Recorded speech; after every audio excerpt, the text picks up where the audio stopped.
Hello everyone, প্রত্যেককে স্বাগত জানাচ্ছি।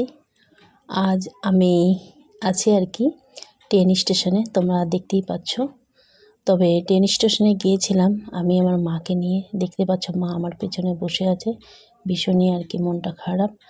তার কারণ মায়ের মা মানে আমার দিদার ভীষণই শরীর খারাপ, তো মাকে দেখতে চেয়েছে। আর আমার দিদা বাড়ি মানে আমার মামা বাড়ি নবদ্বীপে, তো মা এতটা দূরে যাবে, যেতে তো এক রাত আর কি সময় লাগবে, এতটাই দূর আমাদের বাড়ি থেকে।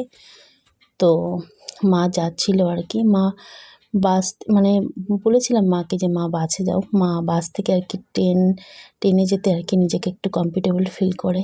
তো মাকে তুলে দেওয়ার জন্য একটু স্টেশনে এসেছিলাম। তো আজকে তো ভোটের রেজাল্ট ঘোষণার দিন, তো আমাদের এখানে অনেক সময় ঝামেলা হয়।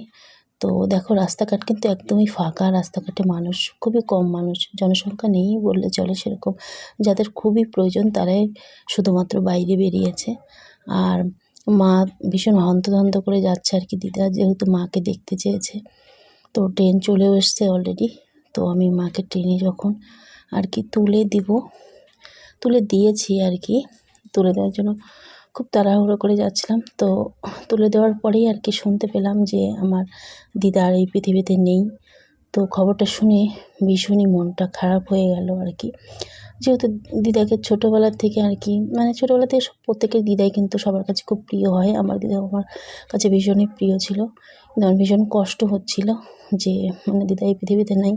শুনে খুবই মনটা খারাপ হয়ে গেল আর কি।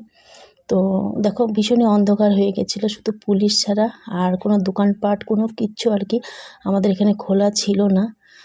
শুধু রাস্তার মধ্যে পুলিশ আর কিছু মানুষজন। তো বাড়ির দিকে একদম চলে আসলাম।